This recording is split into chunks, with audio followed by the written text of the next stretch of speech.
Hey, what's going on, guys? I'm going to talk today about how Soviet submarine K-129 tried to weaken the United States as well as China so the Soviet Union could emerge victorious. Okay? K-129 was sunk off the coast of Hawaii, and 98 crew members died. Okay? Now, typically, for a ship like the K-129, which is a Gulf II diesel submarine, you typically had 83 to 85 people. You did not have 98 people on board. The reason we know that there were 98 people on board is because when Boris Yeltsin was president of Russia, he allowed the names of the people who were aboard K-129 to be read and to be honored. Okay? So we know there were 98 people on board. But typically you only had 83 to 85 people on board. Okay?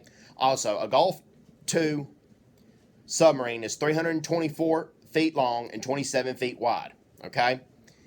And before the Soviet Union and China became enemies during the Cold War, which they did during around the late 1960s when Mao Zedong, the premier of China at the time, instituted his Cultural Revolution. The Soviet Union at that time declared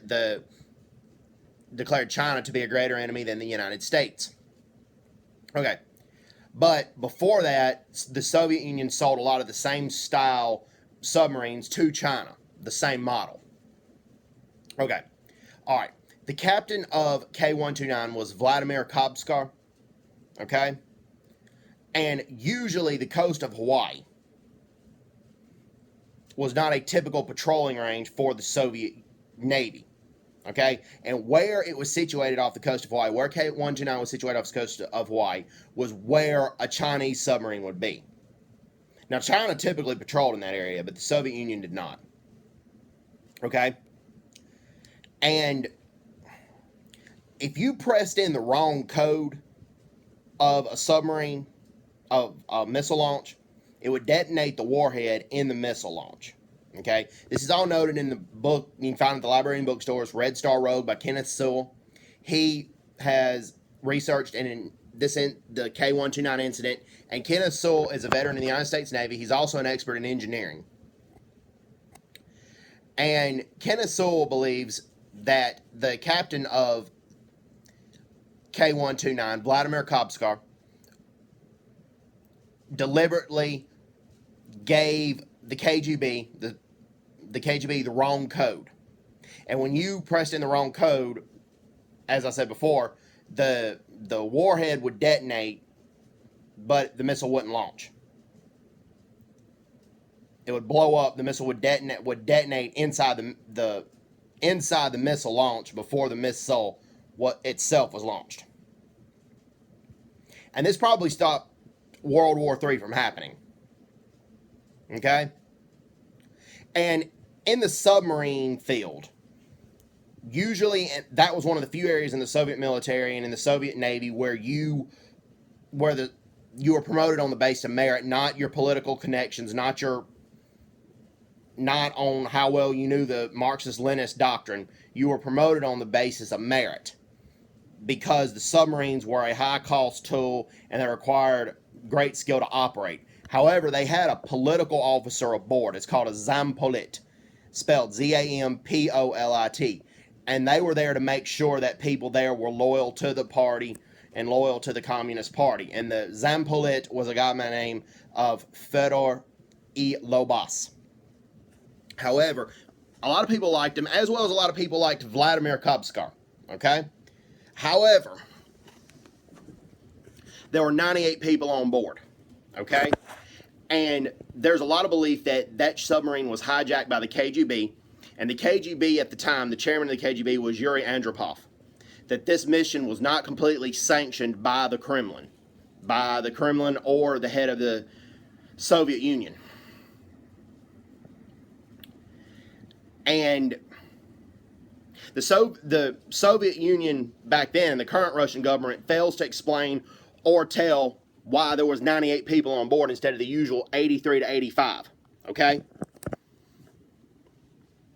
We know that. Okay? We do know that. Okay?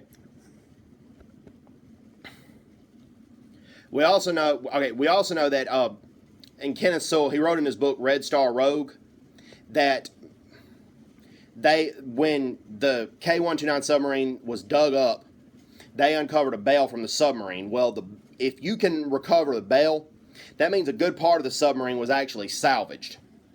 And the more parts of the submarine were salvaged, you can know what actually happened to the submarine, how it got sunk. Okay? And also, okay, before the K-129 set out to go near Honolulu, okay, first of all, we do know when Boris Yeltsin became president of Russia, a lot of documents were allowed to be released to the public as well as the U.S. that the K-129 did specifically list Honolulu, Hawaii, and its coordinates as targets. And had that missile been launched, 5% of the population in the eastern part of Honolulu would have been killed, and 40% of the population of East Honolulu would have been injured.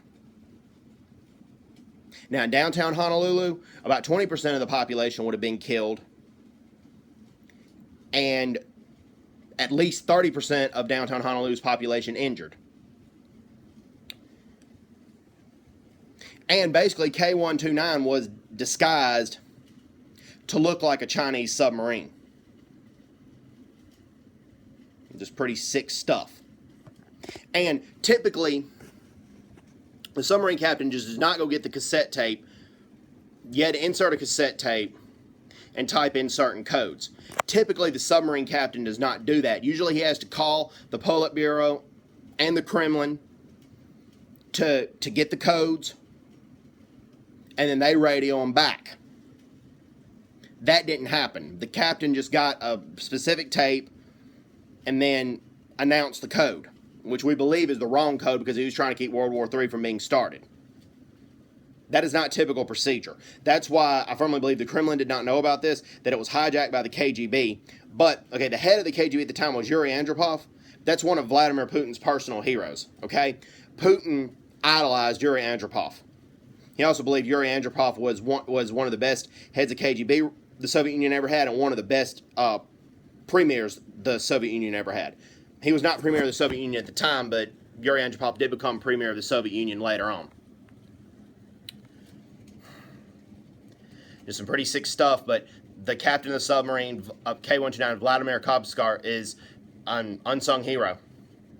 He did not have to press in the wrong code to keep World War III from being started, but he did. And saved a lot of innocent lives. So, anyways, hope everybody's doing well. Take care. God bless. And bye-bye. Bye-bye.